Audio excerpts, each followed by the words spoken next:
Assalamu alaikum students. Lecture number 26 heat transfer operations can 3104 का ये हमारा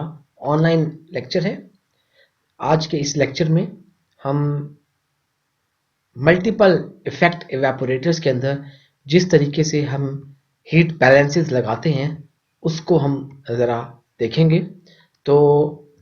ऑलरेडी आप लोगों को पता है कि जो मल्टीपल इफेक्ट इवेपोरेटर्स होते हैं ये जो आपके पास सिंगल इफेक्ट इवेपोरेटर्स जिनको हम अपने लास्ट लेक्चर्स के अंदर डिटेल से स्टडी कर चुके हैं उनसे मुख्तलिफ होते हैं। तो होता क्या है कि आपके पास अगर जो है वो एक से ज़्यादा जो सिंगल इफेक्ट इवेपोरेटर्स हैं उनको कनेक्ट कर दिया जाए, इस तरीके से कनेक्ट कर दिया जाए कि आपके पास जो फर्स्ट यूनिट में से जिसको हम इफेक्ट भी कहते हैं, यानी कि अगर आपके पास एक सिंगल यूनिट है, एक सिंगल इवेपोरेटर है, उसको हम सिंगल इफेक्ट इवेपोरेटर कहते थे। लेकिन जब आपके पास multiple units in a series available हो तो उन मल्टीपल यूनिट्स को जो कि सीरीज में अवेलेबल है उसको मल्टीपल इफेक्ट इवेपोरेटर कहते हैं। और हर यूनिट को आप इफेक्ट के तौर पर जानते हैं कि पहला यूनिट फर्स्ट इफेक्ट, दूसरा यूनिट सेकंड इफेक्ट, तीसरा यूनिट थर्ड इफेक्ट। तो इस चीज का नाम मल्टीपल इफेक्ट इवेपोरेटर्स है। तो ऑलरेडी आप लोगों को पता है कि जो सिंगल इफेक्ट इवेपोरेटर्स होते हैं उन सिंगल इफेक्ट इवेपोरेटर्स में हम जो है उनकी जो इकोनॉमी होती है, स्टीम इकोनॉमी की बात कर रहा हूं, वो 1 से कम होती है, यानी कि वो 1 से ज्यादा कभी भी नहीं हो सकती, क्योंकि आपको more than 1 kg of steam require होगी if you want to evaporate around 1 kg of water. That's why for the single effect evaporators steam economy is less than 1. अच्छा, अब हमारे पास जो केमिकल इंडस्ट्रीज के जो प्रोसेसेस होते हैं वो बहुत ज़्यादा एनर्जी इंटेंसिव प्रोसेसेस होते हैं, और एनर्जी की जो उसके अंदर आपके पास जो प्रोडक्शन कॉस्ट है उसके अंदर जो एनर्जी की कॉस्ट का जो हिस्सा है वो बहुत ज़्यादा है, जिसकी वजह से हमेशा इस बात की ज़रूरत होती है कि हम अपने एनर्जी बिल को कम से कम करें और प्रोसेस इंडस्ट्री अपने प्रोसेसेस को इस तरीके से ऑप्टिमाइज करे, इस तरीके से उनको मॉडिफाई करे, इस तरह की रिप्लेसमेंट्स लेके आए जिसकी वजह से हम जो है एफिशिएंटली कम एनर्जी इस्तेमाल करके वो डिजायर्ड जो प्रोडक्ट है उसकी स्पेसिफिकेशंस को अचीव कर सकें। तो इसके लिए जो एक स्टेप है वो यही स्टेप कि आपके पास जैसे सिंगल इफेक्ट इवेपोरेटर्स है उनको अगर आप मल्टीपल इफेक्ट इवेपोरेटर्स से रिप्लेस कर देते हैं तो वन टाइम आपकी कैपिटल कॉस्ट तो बढ़ जाएगी, लेकिन इन द लॉन्ग रन आपकी जो ऑपरेशनल कॉस्ट हैं उन पर बहुत मुस्बत असर पड़ेगा और वो काफ़ी ज़्यादा रिड्यूस हो जाएगी। अच्छा, हम जो इस तरह के प्रोसेसेस हैं, जैसे शुगर इंडस्ट्री के अंदर हमें जो शुगर केन जूस होता है, इस शुगर केन जूस को क्रिस्टलाइज करके हम इसमें से शुगर के क्रिस्टल्स हासिल करते हैं, जिसको हम आम जबान में जो हमारी चीनी हमें मिलती है वो क्रिस्टल्स होते हैं। बेसिकली शुगर केन जूस में से जब उनको हासिल किया जाता है तो आप शुगर केन जूस को क्रिस्टलाइजर्स तक लेके जाने से पहले आप उसको कंसेंट्रेट करते हैं, उसमें मौजूद जो वाटर कंटेंट है उसको रिड्यूस किया जाता है। तो उसके लिए जो मल्टीपल इफेक्ट इवेपोरेटर्स हैं वो बहुत ज़्यादा इफेक्टिव है, क्योंकि उन मल्टीपल इफेक्ट इवेपोरेटर्स की मदद से हमारे पास जो हमारी टोटल स्टीम की कंजम्पशन है वो कंपैरेटिवली मच लोअर होती है as compared to the single effect evaporators if they would have been used there. अच्छा, अब लिहाजा जैसे मैंने आपको बताया कि सिंगल इफेक्ट इवेपोरेटर्स को रिप्लेस करके अगर आप कुछ स्पेशल अरेंजमेंट उसकी चेंज कर देते हैं, कोई आप इक्विपमेंट के अंदर कोई मॉडिफिकेशन लेके आते हैं, तो उसकी वजह से हमारी जो स्टीम की कंजम्पशन है वो इम्प्रूव हो जाएगी, यानी कि आपको कम स्टीम चाहिए होगी टू इवेपोरेट मोर वाटर। तो उसकी वजह से हमारे जो ओवरऑल प्रोसेस की जो कॉस्ट होगी वो कॉस्ट हमारी रिड्यूस हो जाएगी। अच्छा, अब अगर आप गौर कीजिए तो आपको पता लगता है कि हमारे पास जो स्टीम कंजप्शन है इवेपोरेटर्स के अंदर, उनको हम जो है मुख्तलिफ तरीकों से कम कर सकते हैं। जैसे आपको बताया कि जो स्टीम है उसको हासिल करने के लिए आपको हीटिंग सोर्स यूज करना पड़ेगा, और हीटिंग सोर्स कभी सस्ती नहीं होती, तो इस वजह से हमारी एनर्जी की जो कॉस्ट है वो बड़ी इंपॉर्टेंट है और वो बहुत ज़्यादा इंपॉर्टेंट रोल प्ले अदा करती है।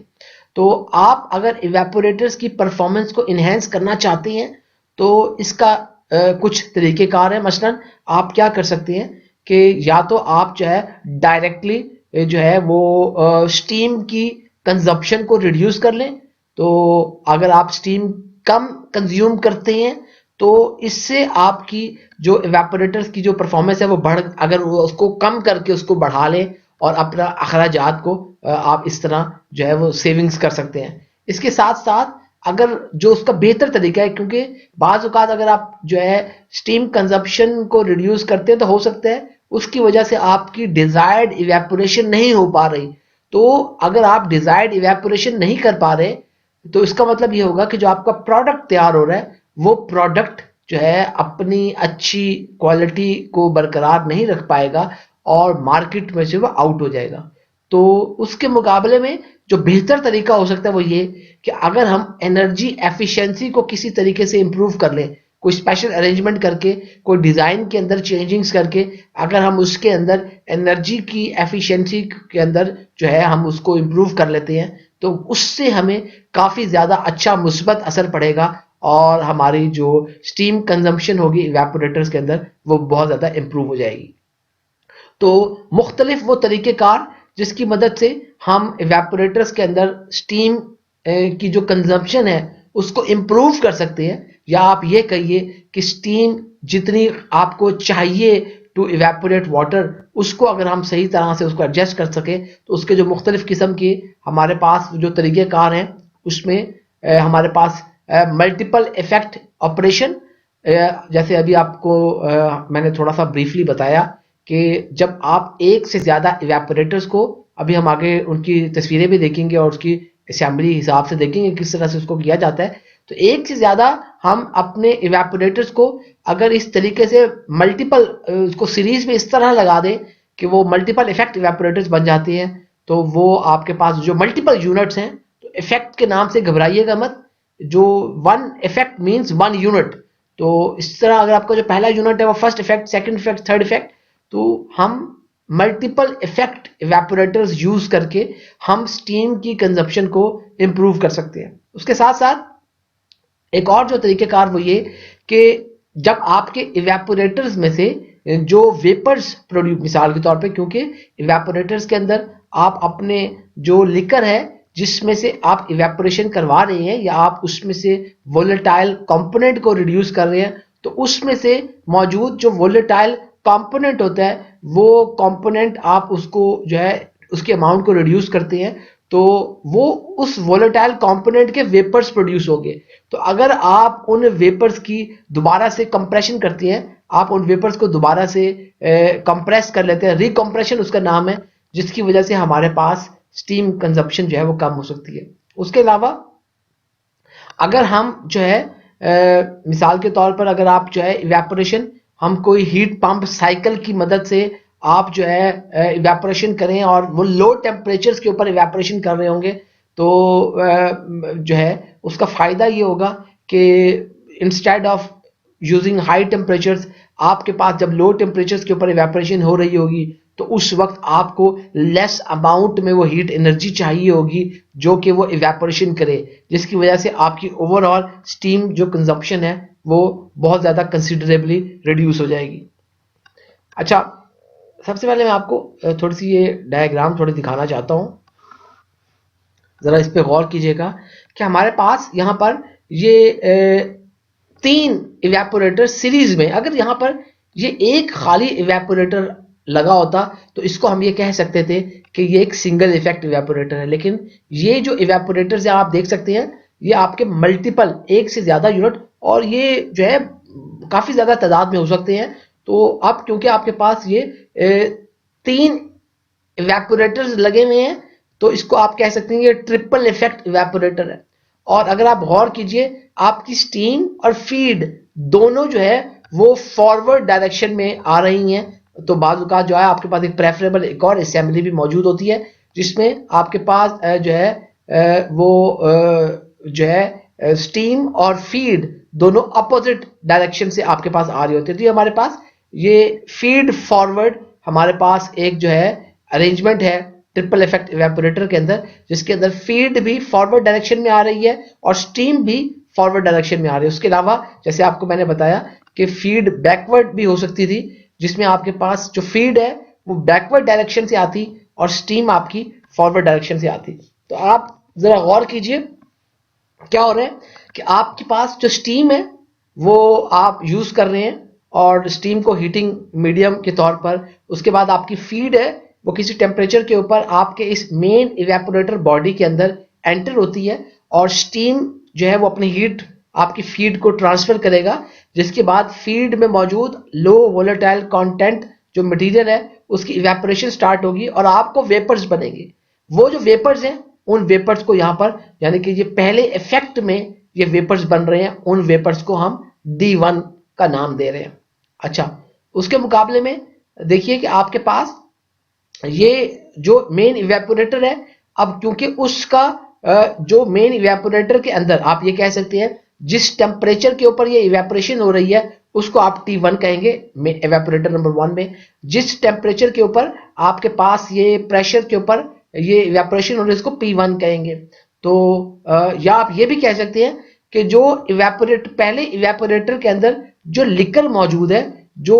हीटअप हो चुका है स्टीम की मदद से, तो उसका जो टेम्परेचर है वो T1 है। तो पहले इवेपोरेटर में से आपको जो वेपर्स मिलेंगे उनको हम D1 कह रहे हैं और पहले इवेपोरेटर से जो आपको प्रोडक्ट मिलेगा, अब देखिए प्रोडक्ट के लिए क्योंकि आपके पास फीड में अगर हम ये कहते हैं कि उस फीड की मैश फ्लो रेट GF था, यानी कि जो है आपके पास ये फीड का मैश फ्लो रेट GF था, तो GF में से अगर आपके वेपर्स निकल गए हैं ऑब्वियसली क्योंकि आपके पास फीड है तो फीड में एक वोलेटाइल कंपोनेंट होगा एक नॉन वोलेटाइल कंपोनेंट होगा, तो वोलेटाइल कंपोनेंट के वेपर्स तो रिमूव हो गए हैं तो आपके पास उसके अंदर जो है नॉन वोलेटाइल कंपोनेंट रह गया है। तो अगर आप मैश फ्लो रेट निकालना चाहें उस कंसेंट्रेटेड प्रोडक्ट का जो आपको फर्स्ट इवेपोरेटर से मिलेगा तो वो होगा GF माइनस D1, यानी कि the feed minus vapours which were produced, तो वो बराबर हो गए उस कंसेंट्रेटेड प्रोडक्ट के जो आपको यहां से पहले इवेपोरेटर से मिला, उसको मैंने कह दिया GF माइनस D1। अब आप क्या करेंगे, ये जो आपके पास पहले इफेक्ट में से आपको जो वेपर्स मिले हैं फर्स्ट इफेक्ट में, इन वेपर्स को अब आप स्टीम के तौर पर यूज करेंगे। हुआ क्या है कि जो आपने पहले इफेक्ट के अंदर जो स्टीम यूज की है वो स्टीम जो है after transferring its heat to the feed वो कंडेंसेट बन के आप उसको यहाँ पे यूं कंडेंसेट वो डिस्चार्ज हो गया आपका। अब आपके पास ये जो वेपर्स पहले इवेपोरेटर में बने हैं वो vapours as a steam use होंगे दूसरे इफेक्ट के अंदर। तो उसके बाद आपके जो यहाँ पर खास तौर पर जो आपकी अब प्रोडक्ट था जो कंसेंट्रेटेड आपके पास प्रोडक्ट पहले इफेक्ट से आपको मिला या फर्स्ट यूनिट से मिला जो फर्स्ट इवेपोरेटर से मिला, उसको आप सेकंड इफेक्ट के अंदर एंटर करवा देते हैं। तो होगा क्या, जो सेकंड इफेक्ट है उसका जो प्रेशर होगा और उसका जो टेम्परेचर आप कह सकते हैं कि वो पहले इफेक्ट से कम होगा। तो उसकी वजह से क्या होगा आपके पास, क्योंकि ये रिड्यूस्ड प्रेशर के ऊपर है तो उसकी वजह से यहां पर जो इवेपोरेशन होगी वो रिड्यूस प्रेशर और टेम्परेचर पर इवेपोरेशन होगी। आप क्या करेंगे कि जो आपने ये वेपर्स इस्तेमाल किए हैं, आपने जो पहले यूनिट में जो वेपर्स बनाए हैं वो vapours as a heating medium use करके आप दूसरे इफेक्ट में मजीद इवेपोरेशन करके कुछ वेपर्स मजीद बना लेंगे जिसको हम D2 कह रहे हैं। अब जरा गौर कीजिए आपके पास यहां पर जो चीज इस प्रोडक्ट में एंटर हो रही है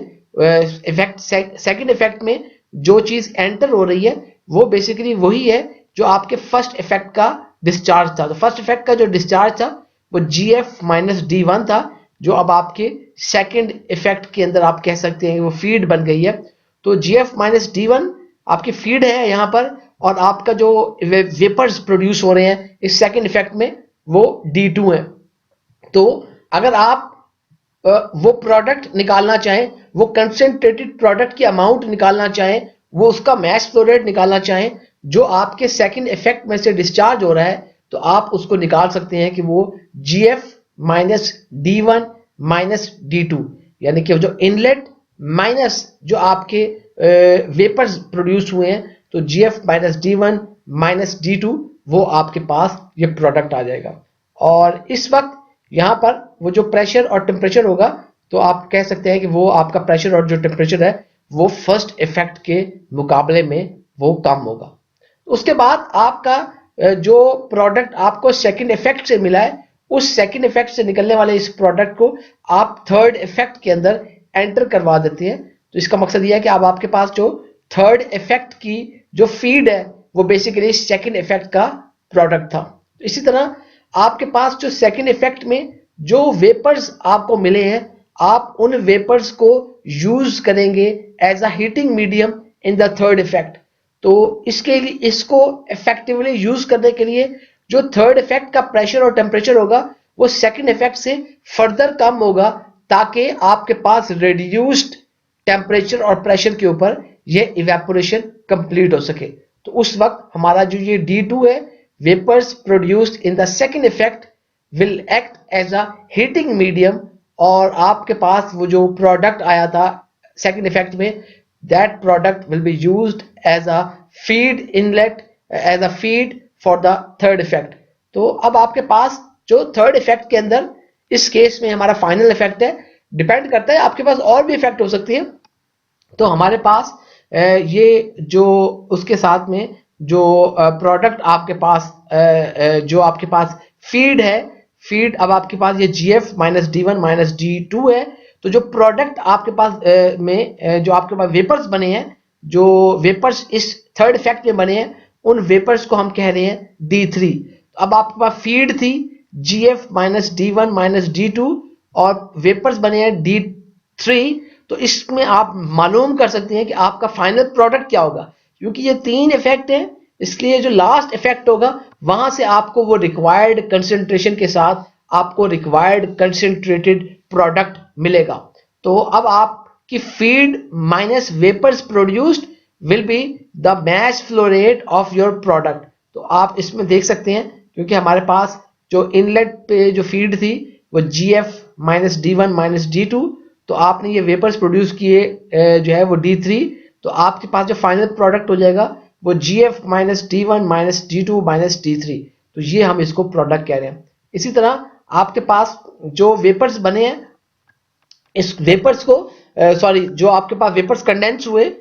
वो वेपर्स जो है आप उसको जो है कंडेंसेट ले लेते हैं और बेसिकली इसको आप दोबारा रिसाइकल करते रहते हैं, इस तरह सिस्टम के अंदर रिसाइकल करते रहते हैं। उसके बाद जो फाइनल हमारे पास जो देखिए जो उसके वेपर्स बने हैं, वो वेपर्स भी आप उनको भी कंडेंस कर लेते हैं और कंडेंसर से गुजारने के बाद वो आप उसको कलेक्ट कर लेते हैं। तो वो कलेक्ट वो जिस एक हाइट से वो जो वेपर्स गिर रहते हैं, तो उस हाइट को हमने यहाँ पर बैरोमेट्रिक लेग का नाम दिया कि ये हाइट, जिस हाइट से ये वेपर्स आपके पास कंडेंस होने के बाद या कलेक्ट हो रहे हैं, ये हाइट तकरीबन 10.4 मीटर्स के बराबर है। तो इस तरीके से हमारे पास यहाँ पर आप देख सकते हैं कि जो मल्टीपल इफेक्ट इवेपोरेटर है वो किस तरीके से काम करते हैं। तो मल्टीपल इफेक्ट इवेपोरेटर्स के अंदर बस याद रखिएगा कि हमारे पास जो स्टीम की जो कंजप्शन होगी वो काफी अच्छा। हमारे पास जो ये ट्रिपल इफेक्ट इवेपोरेटर है या जो मल्टीपल इफेक्ट इवेपोरेटर, उसका फायदा क्या हुआ? फायदा ये हुआ कि आपने सिर्फ एक दफा स्टीम दी, लेकिन आपने 3 गुना ज्यादा आपने जो है उसमें से वो वेपर्स हैं वो प्रोड्यूस किए हैं। आपका जो कंसेंट्रेटेड जो प्रोडक्ट है, वो प्रोडक्ट आपने इसके अंदर स्टीम की जो इकोनॉमी है उसको बहुत ज्यादा इंप्रूव कर लिया। इसका मतलब यह है कि अगर आपके पास इसकी इतनी स्टीम इकोनॉमी अगर आप हासिल करना चाहती हैं, या आप ये कहिए कि इतनी आप प्रोडक्ट की कंसंट्रेशन जो हासिल करना चाहती हैं, तो उसके लिए फिर आपको जो है या तो जो है बहुत ज्यादा डेल्टा टी देना पड़ेगा, यानी कि बहुत ज्यादा हाई टेम्परेचर की स्टीम यूज करनी पड़ेगी सिंगल इफेक्ट इवेपोरेटर में, या आपको हीटिंग सरफेस एरिया बहुत ज्यादा जो है वो इंक्रीज करना पड़ेगा, तो ही ये फायदा हो आप हासिल कर सकते हैं। अच्छा जी, जैसे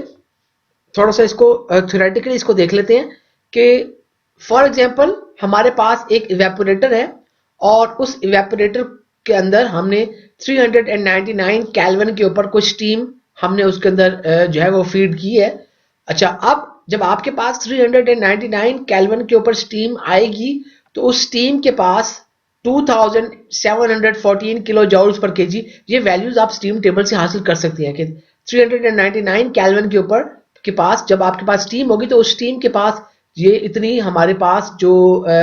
उसके अंदर जो वो हीट होगी, इतनी हीट इनपुट होगी। अच्छा, अब वो जो स्टीम है वो वाटर इवेपोरेट कर रही है और अब आपके पास वो जो वाटर मिला है, क्योंकि वो भी अब वेपर्स है, वो भी एक स्टीम की शक्ल में है, तो आपके पास जो है जो हर उस केजी का वो जो वाटर इवेपोरेट हुआ है उसके पास जो हीट होगी वो 2675 जो है आपके पास वो स्टीम किलो जॉल्स पर केजी होगी। अच्छा, अब अगर हम ये जो आपके पास वेपर्स बने हैं, अगर इन वेपर्स को हम किसी ऐसे ट्यूबुलर कंडेंसर के अंदर जहां पर आप कंडेंसेशन करके या आप किसी जेट कंडेंसर के अंदर डायरेक्ट कांटेक्ट के जरिए आप अगर इस हीट को जो वेपर्स में अपने साथ लेके जा रहे हैं अगर आप उसको यूटिलाइज करती हैं तो ये कुछ अच्छा डिसीजन नहीं होगा। आप स्टीम को एफिशिएंटली यूज नहीं कर पाएंगे, क्योंकि ये जो स्टीम ये जो हीट है ये इतनी ज्यादा नहीं है कि आप कंडेंसेशन वगैरह करके इसमें से इस हीट को रिकवर कर सकें। लेकिन अगर आप इन वेपर्स को जो है जैसे कि अभी आप लोगों ने देखा था कि आप एक सेकंड यूनिट के कैलेंड्रिया के अंदर, जैसे हम लोगों ने अभी इसके अंदर यहाँ पर सेकंड यूनिट के इस कैलेंड्रिया के अंदर हमने इन वेपर्स को यूज कर दिया, सेकंड से जो वेपर्स बने उनको थर्ड के कैलेंड्रिया के अंदर यूज कर दिया। अगर हम ऐसा करते हैं तो उसका हमें क्या फायदा है कि उसके जो है आपके पास आप अपनी जो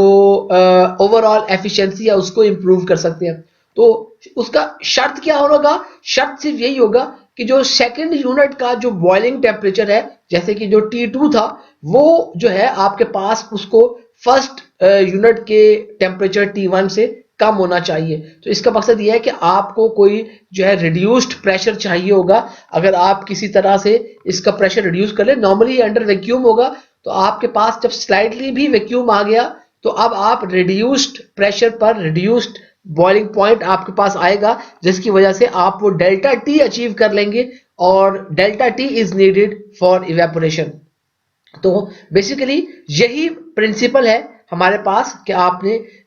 मल्टीपल इफेक्ट इवेपोरेटर्स के अंदर जो यूज किया जाता है, ये सबसे पहले ये प्रिंसिपल था रिल्यू ने हमें ये सबसे पहले प्रिंसिपल ये उसने दिया था और उसी प्रिंसिपल के जरिए हम जो इवेपोरेटर्स हैं उनको जो है वो अचीव उनकी एफिशिएंसी को इम्प्रूव कर सकते हैं। तो ऑलरेडी मैं आपको बता चुका हूं कि इसमें अगर आप गौर करें तो P1, P2 और P3 ये प्रेशर्स हैं आपके पास फर्स्ट, सेकंड और थर्ड इफेक्ट्स के अंदर। T1, T2 और T3 ये टेम्परेचर्स हैं आपके फर्स्ट, सेकंड और थर्ड इफेक्ट के अंदर। जो आपके पास GF है वो फीड का मैस फ्लो रेट है, TF आपके पास फीड का टेम्परेचर है, स्टीम मैंने यहाँ पे शो नहीं किया, तो अगर आपके पास स्टीम का टेम्परेचर है उसको हम T0 अगर कह देते हैं तो वो स्टीम का टेम्परेचर होगा।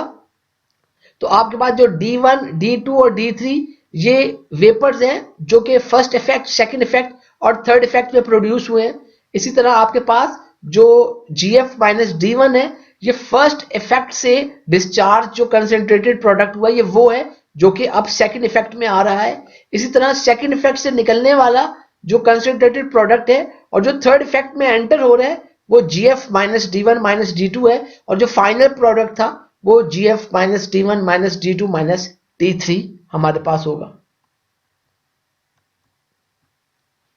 अच्छा, अब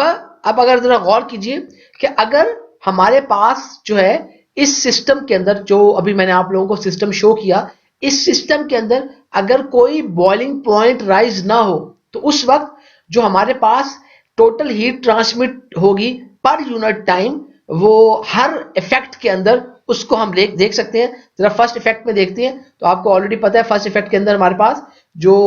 हीट हम ट्रांसफर करेंगे वो फर्स्ट इफेक्ट की वजह से Q1 is equal to U1 A1 delta T1। तो आपके पास जो Q है वो हीट ट्रांसफर हुई है, U1 आपका ओवरऑल हीट ट्रांसफर कोफिशिएंट है for the first effect, A1 will be the heat transfer area for the first effect, और जो डेल्टा T1 है बेसिकली डेल्टा T1 डिफरेंस होगा आपकी स्टीम टेम्परेचर और आपके जो इवेपोरेटर की फर्स्ट इफेक्ट की मेन बॉडी के अंदर जो टेम्परेचर होगा। जरा गौर कीजिए, जो आप यहाँ पे डेल्टा T1 आपको चाहिए, तो डेल्टा T1 हमारे पास वो बेसिकली क्या है, स्टीम, क्योंकि हीट प्रोवाइड कर रही है इस फीड को, और फीड की वजह से जब ये स्टीम प्रोवाइड करेगी तो इसका टेम्परेचर आपके पास यहाँ एक हाई टेम्परेचर होगा जिसके ऊपर ये बॉइलिंग होगी और ये वेपर्स प्रोड्यूस होगी इस P1 और T1 के ऊपर। तो आप ये कह सकते हैं कि आपने अगर ये TH माइनस T1 इसको sorry T not minus T1 को आप अगर मेंटेन करते हैं तो आपके पास वो जो है वो डेल्टा T1 हो जाएगा, और ये आपके पास जो हीट ट्रांसफर हो रही है फर्स्ट इफेक्ट के अंदर, उसको हम इस तरीके से Q1 is equal to U1 A1 delta T1 की सूरत में लिख सकते हैं। सेकंड इफेक्ट में बिल्कुल यही चीज कि सेकंड इफेक्ट में जो हीट ट्रांसफर हो रही होगी वो Q2 is equal to U2 A2 delta T2, जिसमें आपके पास जो U2 है वो ओवरऑल हीट ट्रांसफर कोफिशिएंट होगा सेकंड इफेक्ट के अंदर, A2 जो है वो एरिया होगा सेकंड इफेक्ट के अंदर, हीट ट्रांसफर एरिया होगा, और जो डेल्टा T2 होगा वो डेल्टा T2 हमारे पास सेकंड इफेक्ट के अंदर बेसिकली वो उसी तरह, अगर आप उसको देखते हैं सेकंड इफेक्ट के अंदर जो डेल्टा T2, तो आपके पास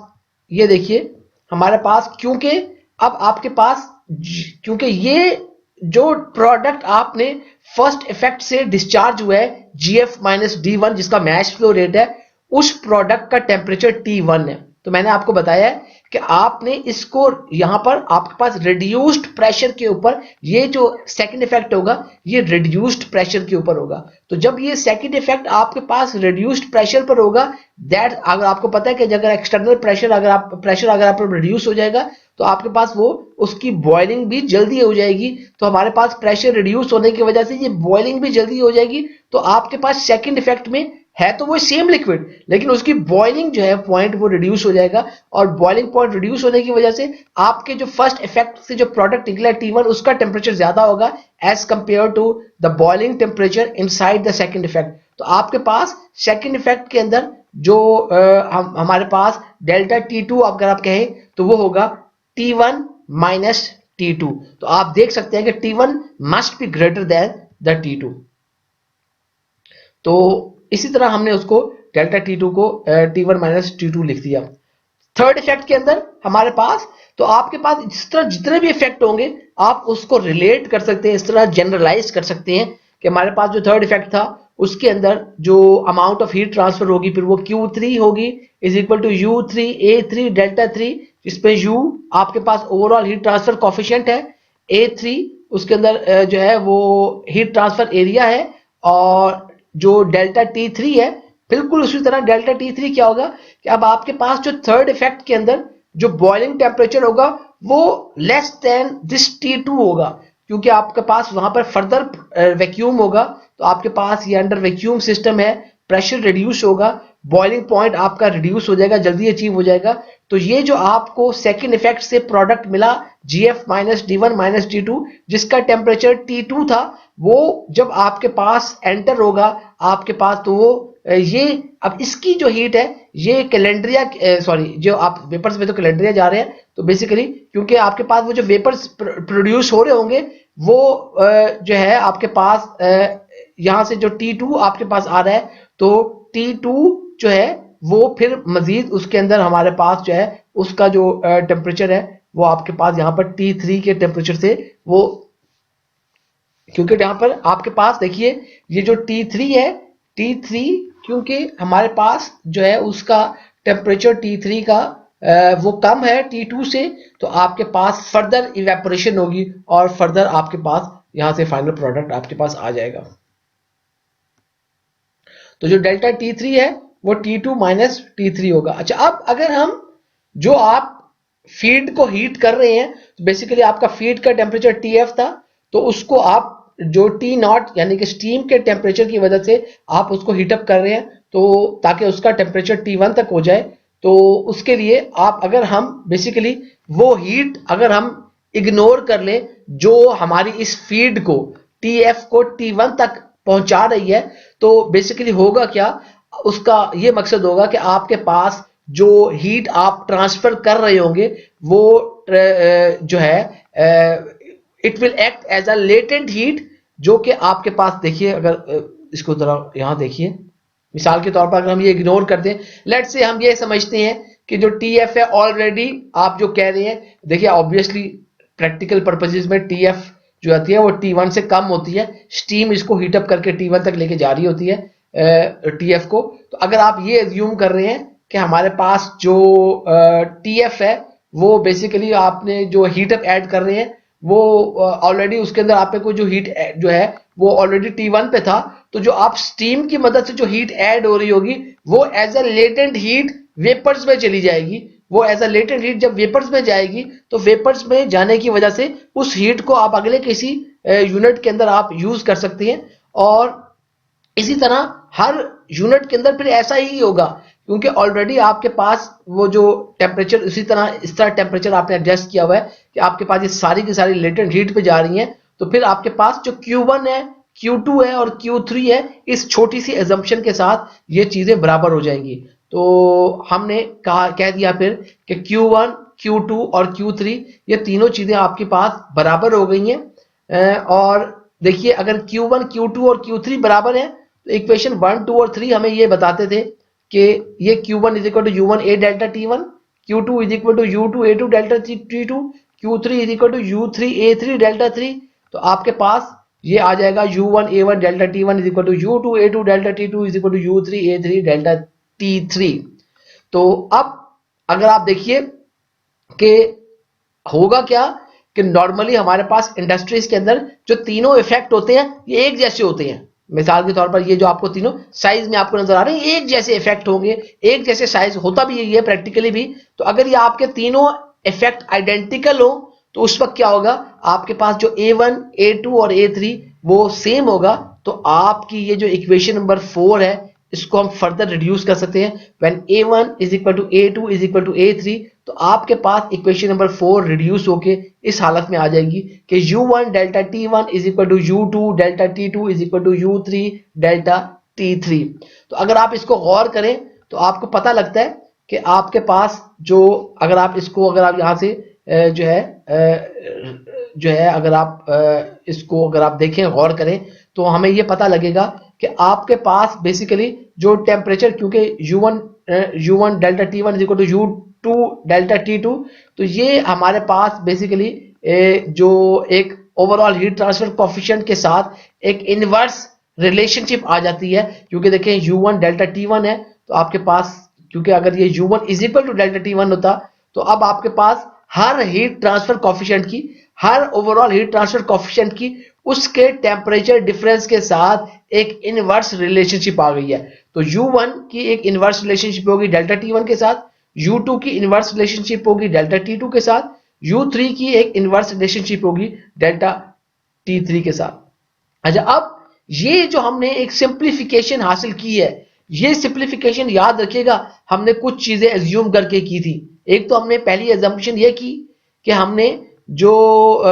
हीट हमें चाहिए फीड टेम्परेचर को यानी कि टीएफ को T1 तक ले जाने के लिए, उसको हमने निगलेक्ट किया। और दूसरा हमने ये कहा कि देखिए कि जो आपके पास जो देखिए जो लिकर हमारे पास कंसंट्रेटेड लिक्विड जो फर्स्ट इफेक्ट से सेकंड इफेक्ट में जा रहा है, क्योंकि इसके पास भी हीट मौजूद है, तो ये भी कुछ ना कुछ जो है वो हीट को करेगा। तो इस चीज को भी हमने मद्देनजर रखा है। इसी तरह जो सेकंड से थर्ड में जो लिक्विड जा रहा है, ये लिक्विड क्योंकि इसके पास ऑलरेडी काफी ज्यादा हीट मौजूद है, क्योंकि जो ऑलरेडी उसी टेम्परेचर T2 पर मौजूद है, तो जो कि T3 से ज्यादा है, तो इसकी वजह से उसके अंदर भी जो हीट अप है वो कुछ evaporate because of its heat. क्योंकि आपको पता है ये जब इस पाइप में से आपके पास एक लो रिड्यूस प्रेशर पे ये आएगा तो ऑलरेडी क्योंकि उसके वक्त यहाँ पर उसका जो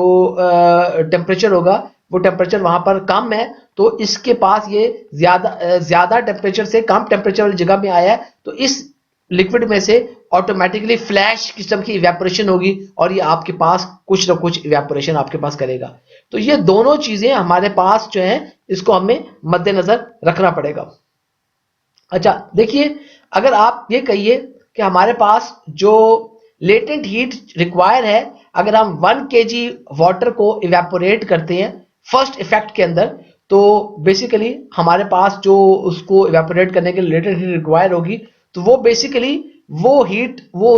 उसके बराबर होगी जो स्टीम को कंडेंस करने से आपको मिली, क्योंकि आप स्टीम बेसिकली हीटिंग सोर्स है। तो 1 kg ऑफ स्टीम को आपने कंडेंस किया, तो उस कंडेंसेशन की वजह से जो आपको स्टीम में से जो हीट मिली है, उस हीट ने 1 kg ऑफ वाटर को इवेपोरेट करना है। अच्छा, अब इसका मकसद ये है कि आपने 1 kg जो स्टीम थी उसको फर्स्ट इफेक्ट के अंदर आपने यूज किया, तो फर्स्ट इफेक्ट में 1 kg स्टीम की मदद से आपने 1 kg इवेपोरेट किया।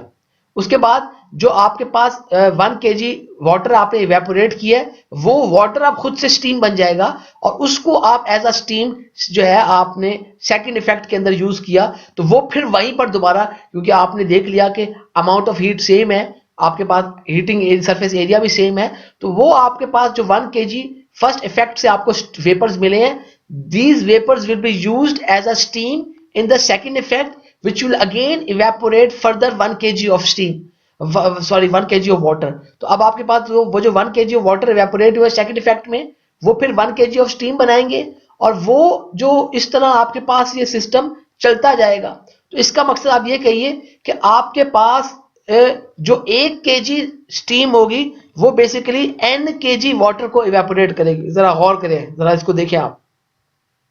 यहां पर मैंने स्टीम किया, आपके पास 1 kg स्टीम जो उसकी कंडेंसेशन जब हुई, तो आपके पास जो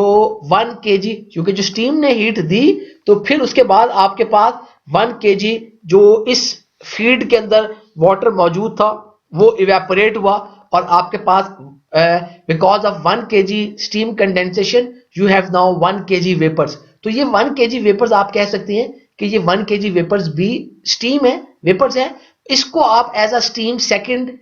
जो इफेक्ट है उस पर यूज कर रहे हैं। तो सेकंड इफेक्ट में फिर ये दोबारा क्या होगा कि ये जो 1 kg अब आपने स्टीम यूज की है या 1 kg वेपर्स जो यूज किए हैं, वो आप कंडेंस जब होंगे, ये कंडेंसेट आपके पास ट्रैप से आ गया, तो आपके पास इस दौरान 1 kg इस सेकंड इफेक्ट के अंदर जो आपके पास वाटर था वो फर्दर इवेपोरेट होगा और आपके पास 1 kg वेपर्स या 1 kg स्टीम मिलेगी। तो इस 1 kg स्टीम को जो आपको सेकंड इफेक्ट से मिली है, उसको आप as a heating medium third effect में जब यूज कर रहे हैं, तो क्या होगा कि थर्ड इफेक्ट के अंदर अब ये जो सेकंड इफेक्ट से मिलने वाली जब स्टीम कंडेंस होगी, तो आपके पास ये, तो उस वक्त आपके पास मजीद 1 kg आपके पास ये स्टीम आपको मिलेगी,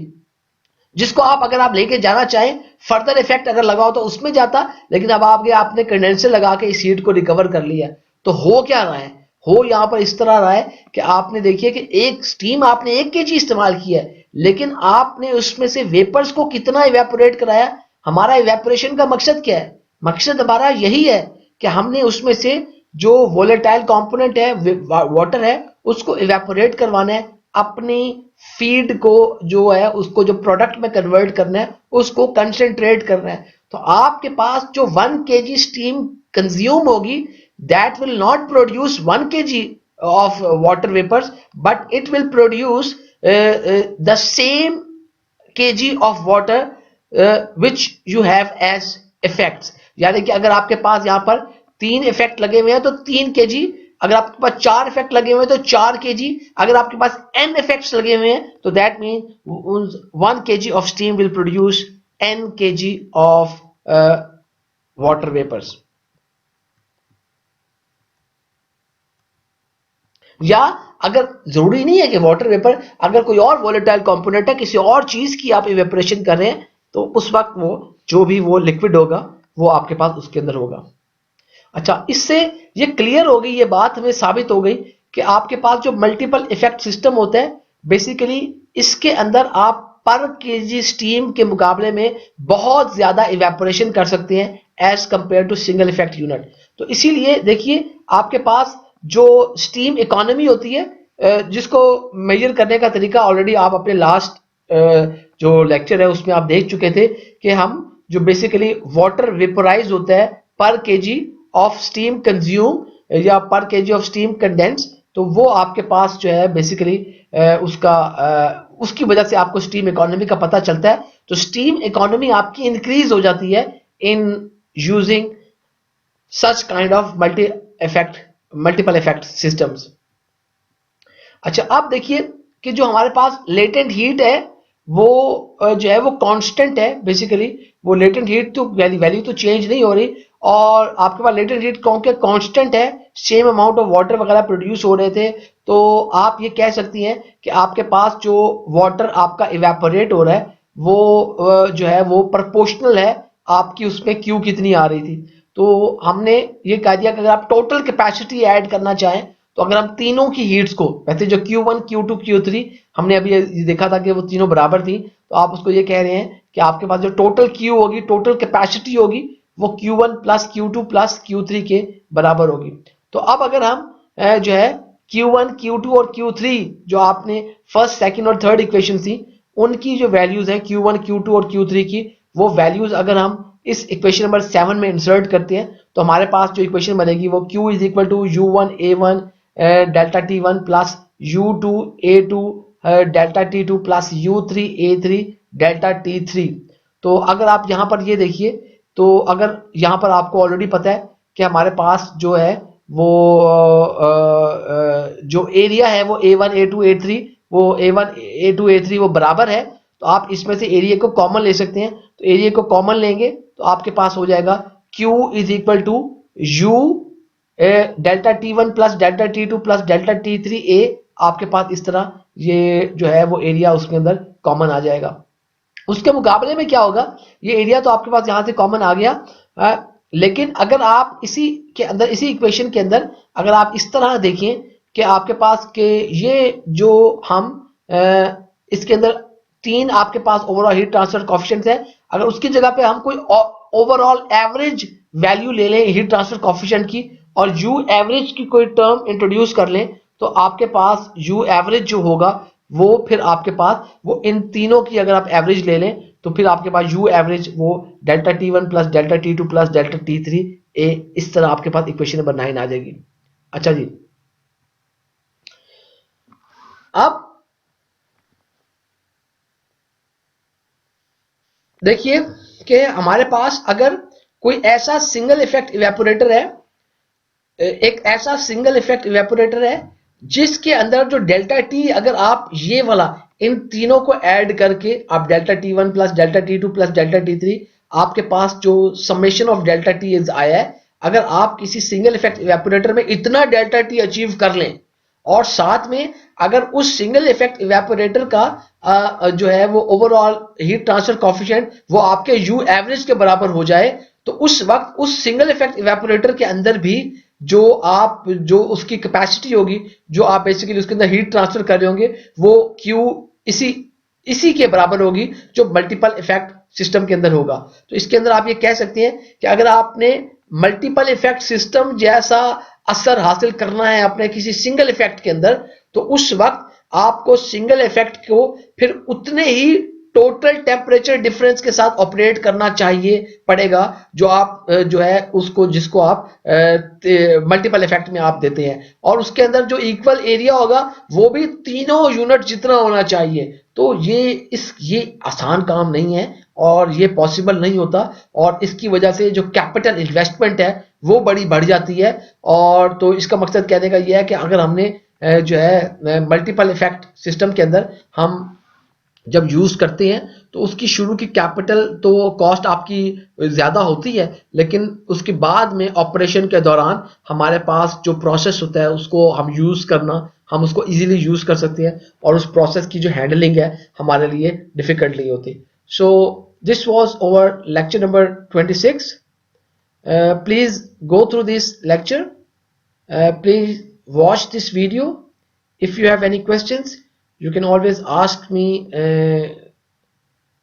question via email or WhatsApp me. The best way is to discuss these kind of questions in the live session.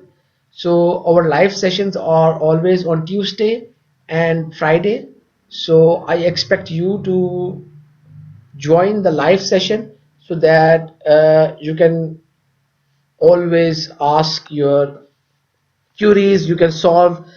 you can always discuss what kind of issues you are facing in understanding these concepts.